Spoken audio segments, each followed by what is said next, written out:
આ હડતાલનું કારણ એક જ છે કે આજે 15 દિવસ થયા આરટીઓ તંત્ર દ્વારા અમને પરેશાન કરવામાં આવે છે અને એવું રોજે રોજ પેપરમાં આપવામાં આવે છે કે સ્કૂલ ચાલુ થશે એટલે ગાડીઓ પૂરી દેવામાં આવશે, ડિટેન કરવામાં આવશે।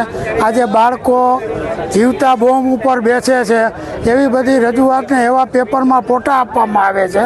તો આજે અમે 15 દિવસ થયા આરટીઓ અધિકારી કલેક્ટરને રૂબરૂ મળેલા છીએ અને અમે એમને કીધેલું છે કે તમારી ગાઈડલાઈન મુજબ અમારે ચાલવું છે, ગાઈડલાઈન મુજબ અમારે ગાડીઓ ટેક્સી પાર્કિંગ કરવી છે, પણ આજે એ લોકોનું સર્વર ડાઉન છે એવા બાના કાઢે છે। આ 4 દિવસથી અમને આરટીઓમાં ધક્કા ખવડાવવામાં આવે છે।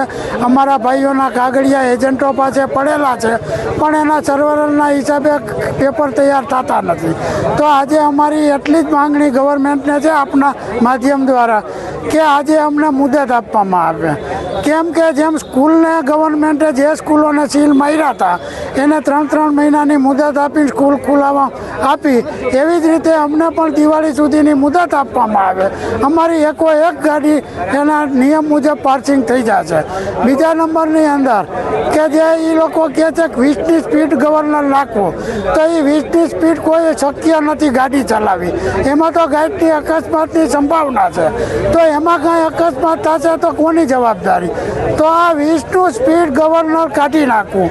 બીજા નંબરમાં કે કંપનીની સીટ ઉપર જે બાળકો બેસવાનું કહે છે તો એ શક્ય નથી કે આજે કંપની એક સીટ આપતી હોય તો એક સીટમાં 14 બાળકો બેસી ન શકે, તો આજે એની અમને બાકડાની મંજૂરી આપવામાં આવે। જો આ અમારી માંગણી નહીં સ્વીકારવામાં આવે અને તંત્ર દ્વારા આવી જ રીતે અમને પરેશાન કરવામાં આવશે તો અમે તમામ ગાડીઓ અમારી આરટીઓમાં જમા કરાવી દઈશું અને કોઈ પણ વાહન ચાલક કે કોઈ પણ એવું અવળું પગલું ભરે, અગાઉ પણ બની ગયું છે, અગાઉ પણ અમુક વાહન ચાલકો આવા ચેકિંગ વખતે આપઘાત કરેલા જ છે।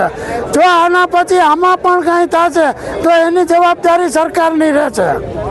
હડતાલ પર ઉતર્યા છે। અમારી સરકાર પાસે એક જ માંગ છે કે અમે પૈસા ભરવા તૈયાર છીએ, અમે અમારી ગાડીના ટોટલી કાગળ કમ્પ્લીટ કરવા તૈયાર છીએ। અમારા વાલીઓ પણ હેરાન પરેશાન થાય છે, અમને પણ આ વસ્તુ નથી ગમતી। તો સરકાર અમારી ગાડીઓ જે લીગલી પાસિંગ થતી હોય, પરમિટ થતી હોય એનું ટોટલી પેમેન્ટ ભરી અને અમને અમારી ગાડીઓ રોડ ઉપર ચાલવા દે। માંગણી નહીં સ્વીકારવામાં આવે તો બરોબર છે, આવનારા સમયમાં અમે ધરણા માટે બેસવાનું કહીએ છીએ। અમારા પ્રમુખશ્રી એની સાથે અમે જોડાયેલા જ છીએ।